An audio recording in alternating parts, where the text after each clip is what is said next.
Eu gostaria de começar oferecendo uma forma gratuita e analógica de melhorar a vida.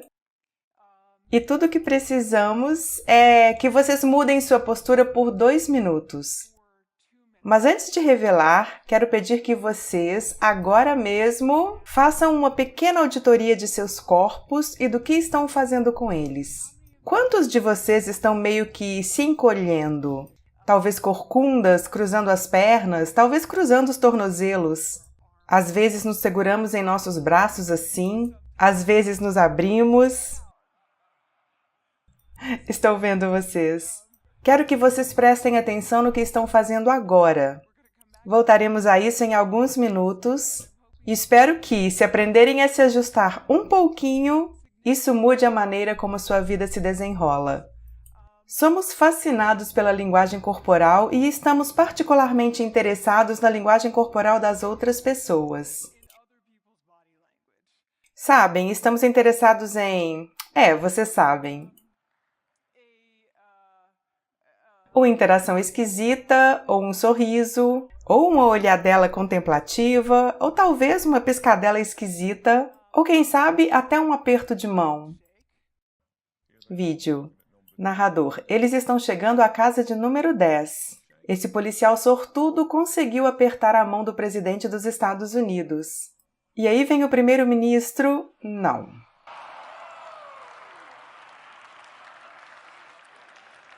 Então, um aperto de mão, ou a falta dele, pode nos manter falando por semanas e semanas, até a BBC e o New York Times.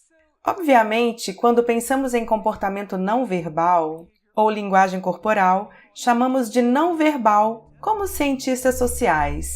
Isso é linguagem, então nos remete à comunicação. Quando pensamos em comunicação, pensamos em interação. Então, o que o seu corpo está me dizendo? E o que o meu está comunicando a você? E há muitas razões para acreditar que essa é uma maneira válida de olhar para isso. Os cientistas sociais passaram muito tempo olhando os efeitos de nossa linguagem corporal ou de outras pessoas em julgamentos.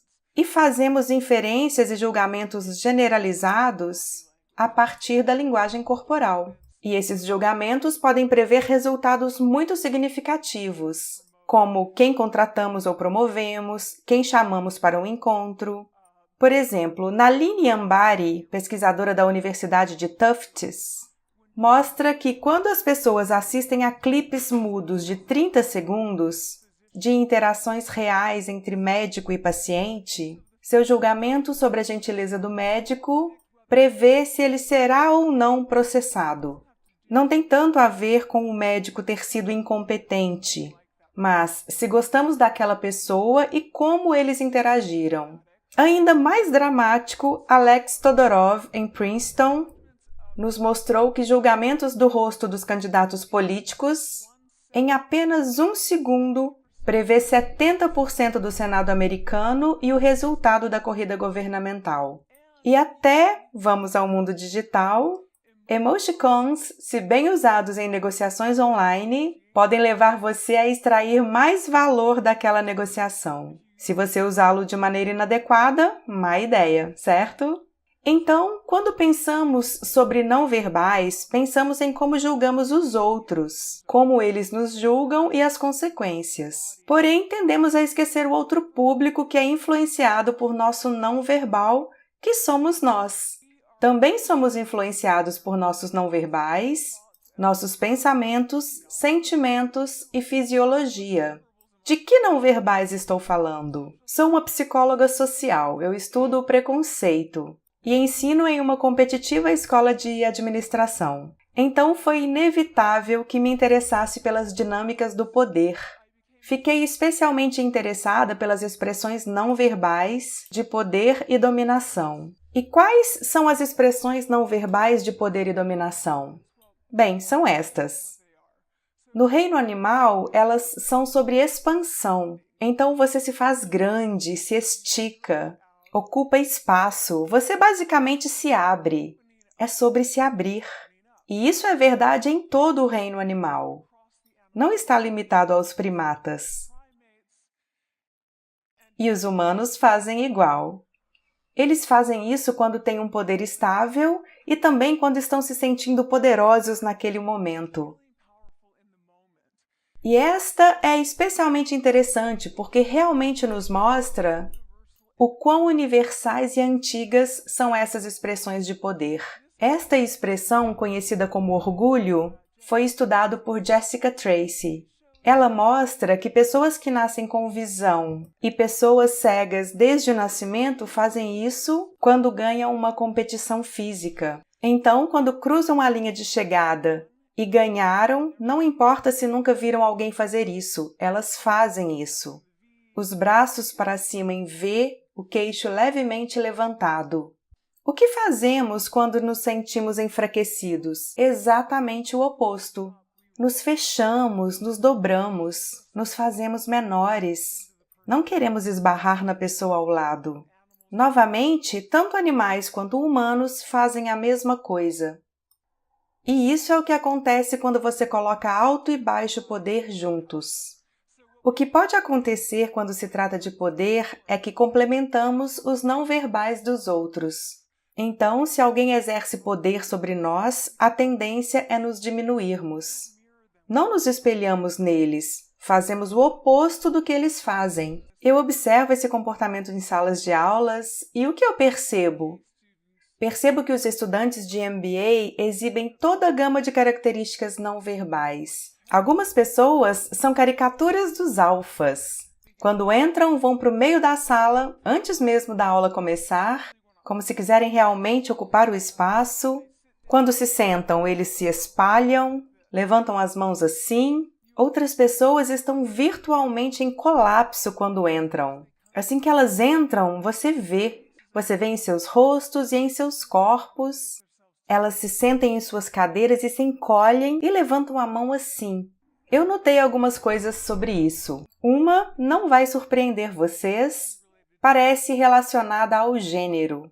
As mulheres são muito mais propensas a fazer isso do que os homens. Mulheres se sentem com menos poder que os homens de forma crônica. Então isso não é uma surpresa. Mas a outra coisa que percebi é que isso também parece relacionado a quanto e quão bem os estudantes estavam participando. E isso é realmente importante nas classes de MBA porque a participação conta como metade da nota. Escolas de administração têm dificuldades com essa diferença de nota por gênero. Você recebe homens e mulheres igualmente qualificados, e aí percebe diferença nas notas, e parece ser em parte atribuída à participação. Então eu comecei a pensar, certo, temos essas pessoas entrando assim, elas estão participando, é possível fazer essas pessoas fingirem e isso faria com que elas participassem mais? Eu e a minha principal colaboradora, Dana Carney, que está em Berkeley, realmente queríamos saber, você pode fingir até conseguir? Você pode fazer isso por um tempinho e de fato passar por uma mudança de comportamento que te faz parecer mais poderoso? Sabemos que nossos não verbais governam como os outros pensam e sentem sobre nós. Existem muitas evidências. Mas nossa questão realmente era: será que nossos não verbais governam como sentimos e pensamos sobre nós mesmos? Existem evidências que sim. Por exemplo, sorrimos quando estamos felizes, mas também quando somos forçados a sorrir ao segurar uma caneta entre os dentes assim, isso nos faz sentir felizes. Então, vai nos dois sentidos. No poder, também vai nos dois sentidos. Então, quando você se sente mais poderoso, há mais chances de você fazer isso. Mas também é possível que, quando você finge ser poderoso, é mais provável que, de fato, se sinta poderoso. Então, a segunda pergunta realmente era: sabemos que nossas mentes mudam nossos corpos, mas é também verdade que nossos corpos mudam nossas mentes? E quando digo mentes, no caso do poderoso, do que eu estou falando?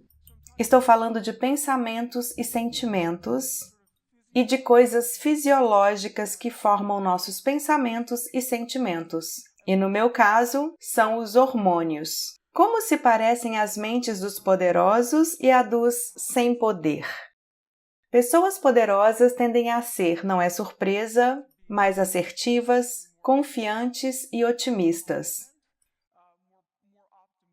Elas realmente acham que vão vencer até em jogos de sorte. Elas também tendem a ser capazes de pensar de forma mais abstrata. Existem várias diferenças, elas se arriscam mais, existem muitas diferenças entre os poderosos e os sem poder.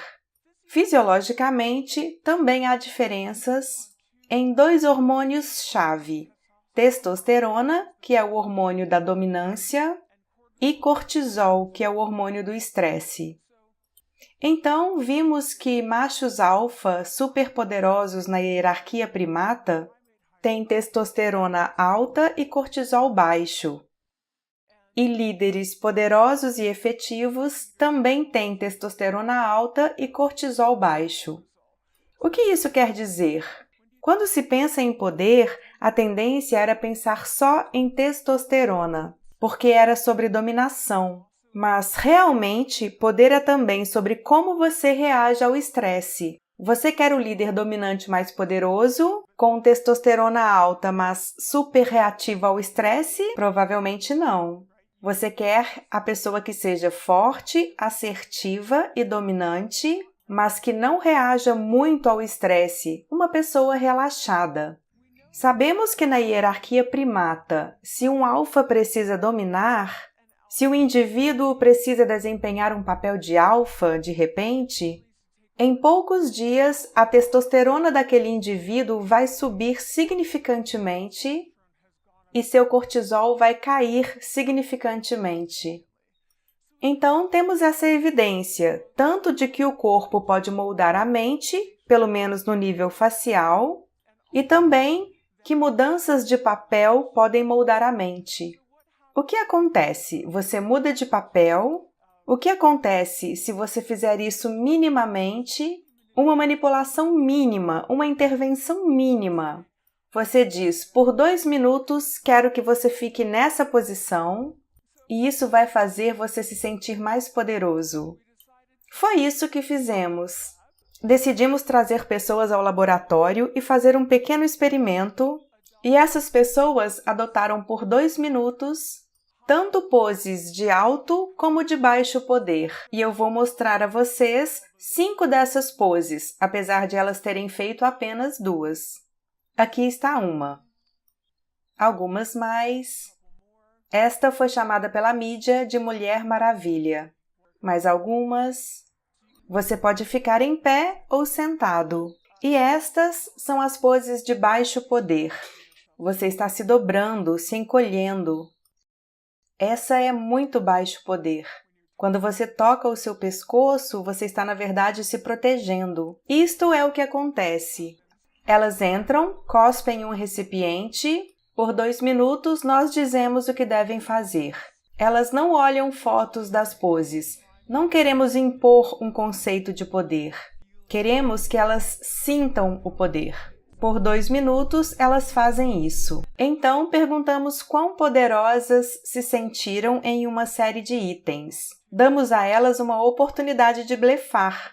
E então, recolhemos mais uma amostra de saliva. É isso, esse é o experimento completo. Isto é o que achamos. Tolerância a risco, que é blefar. Descobrimos que, quando tem muito poder, 86% vão blefar. Quando você está numa posição de pouco poder, somente 60% blefa, e essa diferença é significativa. Veja o que descobrimos sobre a testosterona. De suas linhas de base, quando entram, pessoas com alto poder experimentam o aumento de 20% e pessoas com baixo poder experimentam queda de 10%. Então, de novo, 2 minutos e você vê essas mudanças. Vejam o que acontece com o cortisol. Pessoas com alto poder experimentam aproximadamente 25% de queda e pessoas com baixo poder experimentam um aumento de 15%. 2 minutos levam a essas mudanças hormonais. que configuram o cérebro para ser assertivo, confiante e confortável, ou realmente reativo ao estresse e se sentindo meio desligado. Todos nós já nos sentimos assim, não é? Parece que nossos não verbais governam a maneira como pensamos e nos sentimos sobre nós mesmos. Então, não são apenas os outros, mas também nós mesmos. Nossos corpos também mudam nossas mentes. Mas a próxima questão, claro, é: fazer poses de poder por alguns minutos pode realmente mudar a sua vida de maneira significativa? Isso é no laboratório, uma pequena tarefa, só alguns minutos. Onde isso pode ser aplicado? No que levamos em conta, é claro. E então pensamos que você quer usar isso em situações de avaliação, como situações de ameaça social, onde você está sendo avaliado até pelos seus amigos. Por exemplo, para adolescentes, seria na mesa do almoço. Para algumas pessoas, seria falar na reunião de conselho escolar. Poderia ser dar um discurso ou uma palestra como esta, ou fazer uma entrevista de emprego. Vimos que a opção que a maioria das pessoas se identificaria, porque a maioria já vivenciou, era uma entrevista de emprego. Então, publicamos essas descobertas e a mídia caiu em cima e disse: certo, então é isso que vocês fazem quando vão a uma entrevista de emprego? Ficamos horrorizados, claro, e dissemos: meu Deus, não é isso que queríamos dizer. Por inúmeras razões, não façam isso. De novo, isso não é sobre falar com outras pessoas, é sobre falar consigo mesmo. O que você faz antes de ir a uma entrevista de emprego? Você faz isso. Você está sentado, está olhando seu iPhone ou Android para tentar não deixar ninguém de fora. Você está olhando as suas anotações, está ficando corcunda, se encolhendo, quando você deveria estar fazendo isto no banheiro, certo? Faça isso, ache 2 minutos. Então, trazemos pessoas ao laboratório, elas fazem pose de muito ou pouco poder de novo, elas passam por uma entrevista de emprego muito estressante. Dura 5 minutos, elas estão sendo gravadas. Elas também estão sendo julgadas e os juízes foram treinados para não dar feedback não verbal. Então, eles ficam assim. Imagine que esta é a pessoa te entrevistando. Por 5 minutos, nada, e isso é pior do que ser interrogado. As pessoas detestam isso. É o que a Marianne Lafrance chama de estar em areia movediça social. Isso realmente ataca o seu cortisol. Nós a submetemos a esta entrevista de emprego e queríamos ver o que aconteceria. Então, demos estas fitas a 4 programadores. Eles não sabiam das hipóteses ou das condições. Eles não tinham ideia de quem estava em qual pose.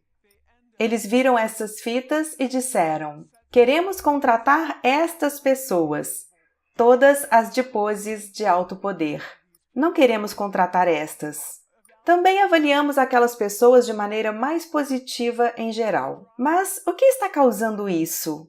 Não é sobre o conteúdo da fala, é a presença que elas estão trazendo para a fala. Nós as avaliamos segundo essas variáveis, relacionadas à competência, como quão bem estruturada é a fala, quão boa, quais qualificações. Não havia efeito nisso. Isso era o que afetava.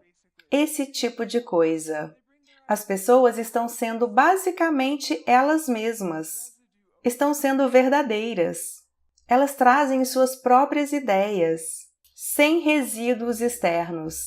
Isso é que traz o efeito ou que modera o efeito. Quando falo sobre isso com as pessoas, que nossos corpos mudam nossas mentes podem mudar o nosso comportamento e nosso comportamento pode mudar o nosso destino, elas dizem: isso parece falso. Então eu digo: finja até conseguir.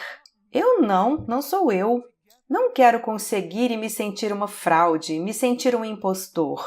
Não quero conseguir para depois sentir que eu não deveria estar lá. e isso realmente ecoou em mim. Quero contar uma pequena história sobre ser o impostor e sentir como se não devesse estar ali. Quando eu tinha 19 anos, tive um acidente de carro muito sério. Fui jogada para fora do carro, rolei muitas vezes.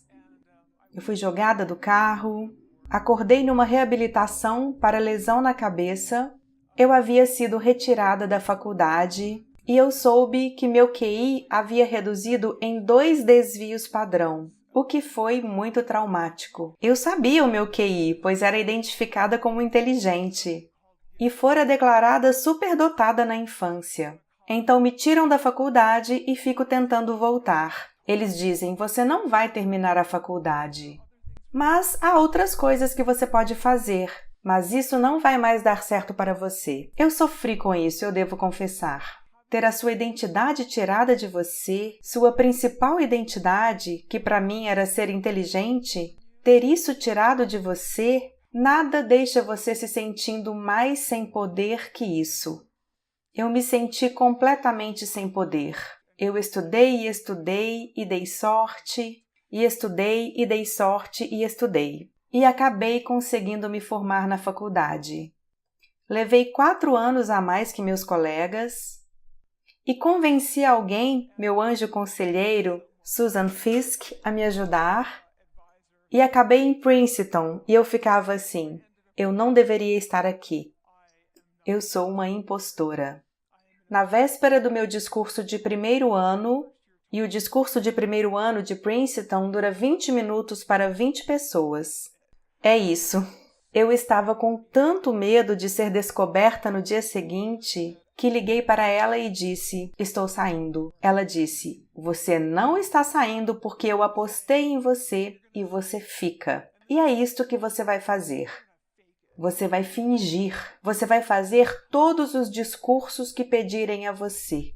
Você vai fazer e fazer e fazer, mesmo se estiver aterrorizada e paralisada, e tendo uma experiência extracorporal, até o momento em que você disser, meu Deus, estou fazendo, eu me tornei isso, estou fazendo isso agora. Foi o que eu fiz. 5 anos na graduação, em alguns anos fui para Northwestern, mudei para Harvard, estou em Harvard. Eu não penso mais nisso, mas por um bom tempo eu pensei, eu não devia estar aqui, eu não devia estar aqui. Então, no fim do meu primeiro ano em Harvard, uma estudante que não havia falado em aula o semestre todo, a quem eu tinha dito, você precisa participar ou vai ser reprovada, veio à minha sala. Eu, na verdade, não a conhecia. Ela veio totalmente derrotada e disse, eu não devia estar aqui. E esse foi um momento para mim, porque 2 coisas aconteceram. Uma eu percebi, nossa, eu não me sinto mais assim. Eu não sinto mais isso, mas ela sente e eu entendo. E a segunda foi, ela deve estar aqui. Se ela pode fingir, ela pode se tornar. Então eu disse, sim, você deve estar aqui. E amanhã você vai fingir, você vai se fazer poderosa e você vai...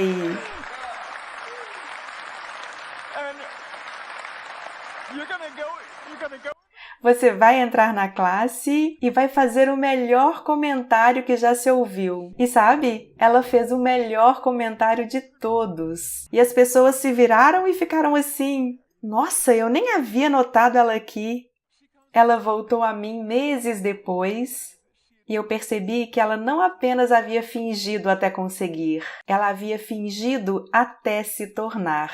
Então ela havia mudado. Eu quero dizer a vocês, não finjam até conseguirem, finjam até se tornarem. Façam o bastante até se tornarem aquilo e internalizarem. Vou deixar uma última coisa com vocês. Ajustes mínimos podem levar a grandes mudanças. Isso vai levar 2 minutos. 2 minutos, 2 minutos. Antes de encararem a próxima situação estressante onde serão avaliados, Por 2 minutos, tentem fazer isso no elevador, no banheiro, na sua mesa com as portas fechadas. Isso é o que vocês querem. Configurem seu cérebro para cooperar ao máximo naquela situação. Levantem o nível de testosterona e abaixem o de cortisol. Não saiam da situação sentindo, ai, não mostrei a eles quem sou. Saiam sentindo, eu realmente disse e mostrei a eles quem sou. Quero pedir a vocês, primeiro, que tentem fazer as posições de poder, mas também quero pedir a vocês que espalhem a ciência, porque é simples. Eu não tenho ego envolvido nisso. Passem adiante. Dividam com as pessoas, porque as pessoas que mais podem usar isso são as que não têm recursos ou tecnologia, nem status ou poder. Mostrem a elas, porque elas podem fazer isso sozinhas. Elas precisam do seu corpo, privacidade e 2 minutos. E isso pode mudar o curso de suas vidas. Obrigada!